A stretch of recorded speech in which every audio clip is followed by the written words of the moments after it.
айтып кететін жайт бар. Вот, когда сіздер опросникке жауап бергенде, міне, менде опросник пайда болды. Мына номер тұр ғой, S335. Вот, осыны копировать етесіздер да. Мысалға, мынау сауалнамадан өте алмай қалдыңыздар. Міне маған лайықты емес деген, ол, яғни мен опросник өтіп жатқан кезде қатып қалды. Сосын мына аяқталмады деген өзі сайттың өзі өшіріп тастай ма, түсініксіз. Лайық емес деген, значит, бір сұрағына сіз дұрыс қарама-қайшы жауап бердіңіз, білмеймін. Өші мына нөмірді алып, копировать етіп, не үшін лайық емес, не үшін тоқтатылды, не үшін лайық емес, бұрын аяқталды. Маған осы үшін ешқандай бонус түсіріп бермеді. Значит, мына бәрі түспеген деген сөз.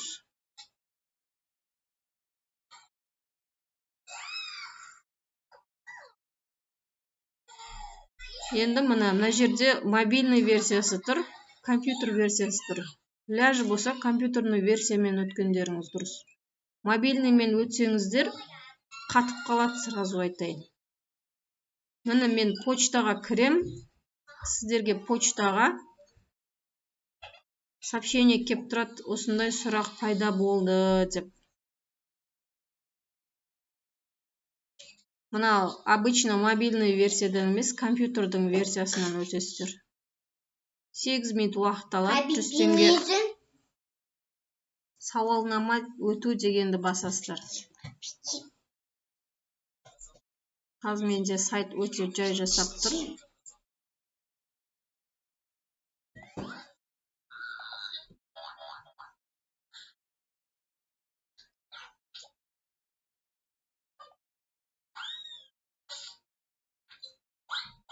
Қазір мен почтаға кірдім.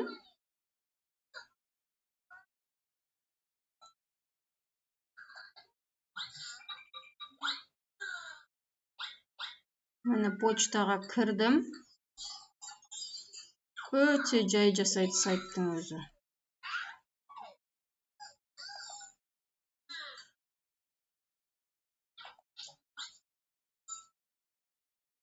Мына жақта тазалап үлгеріп жатыр ғой, короче. 2 в 1.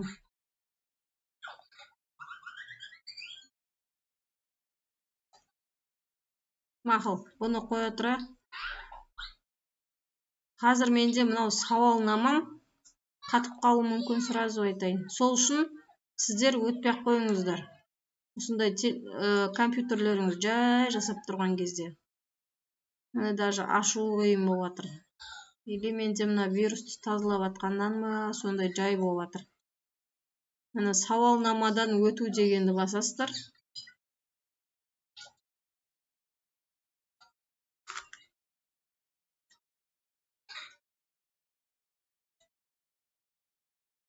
Одан әріні басасыз.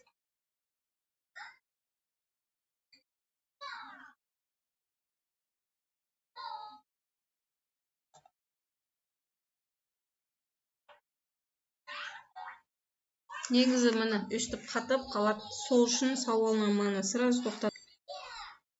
Сондықтан, міне, вас перенаправят через секунд дейді, міне, осылай айналып тұрады.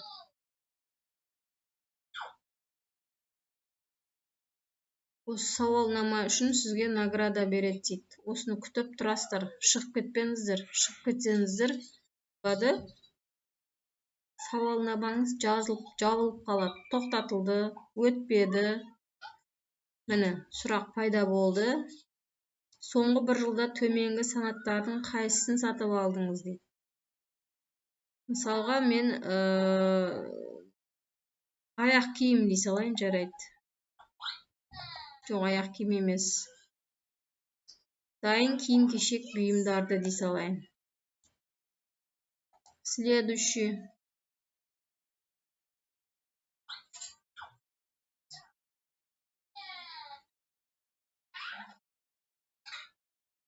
Міне, қараңыздар. Әлі ештеңе жоқ дейді, сізге бонус түсіріп бермейді. Не үшін екенін білмеймін. Вот, мен осыны әлі күнге дейін қарап келе жатырмын. Сұраудан өту нөмір 73-1045 дейді.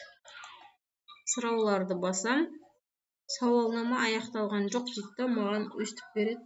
Мен енді осыны копировать етіп аламын да, мына жердегін. Кері байланысқа жазам.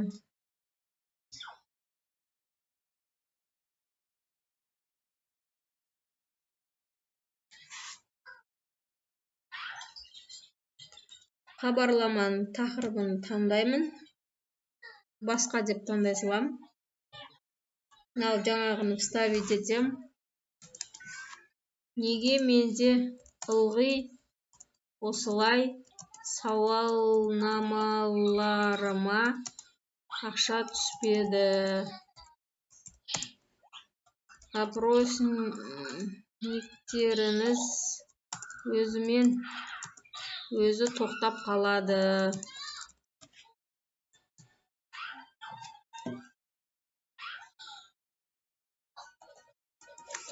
Осы нөмірдегі опросниктен 4 сұрақ келсе де дұрыс жауап берсем де ылғи ақша түспейді деп жіберем мен.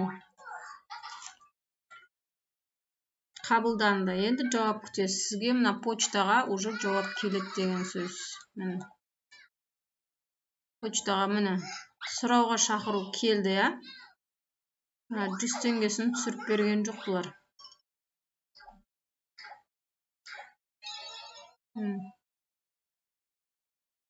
Бірдестен мысалға осылай мына жерден де басып сауалнаманы өтсеңіздер де болады. Мынаны басасыздар.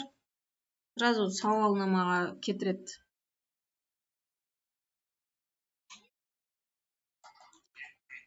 Кейін менің тағы да мына жерді басып, мына нөмерлердегі партнерский опросымды неге лайық емес екенін сұрап шығам. Копировать. Тағы да жазам.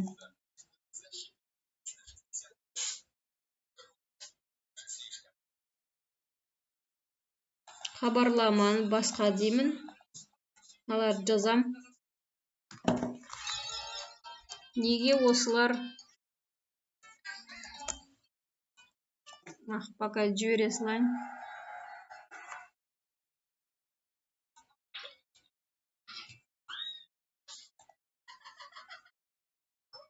Бізде әлі ештеңе жоқ деп тұрады. Вот. Осылай жіберсеңіздер болады.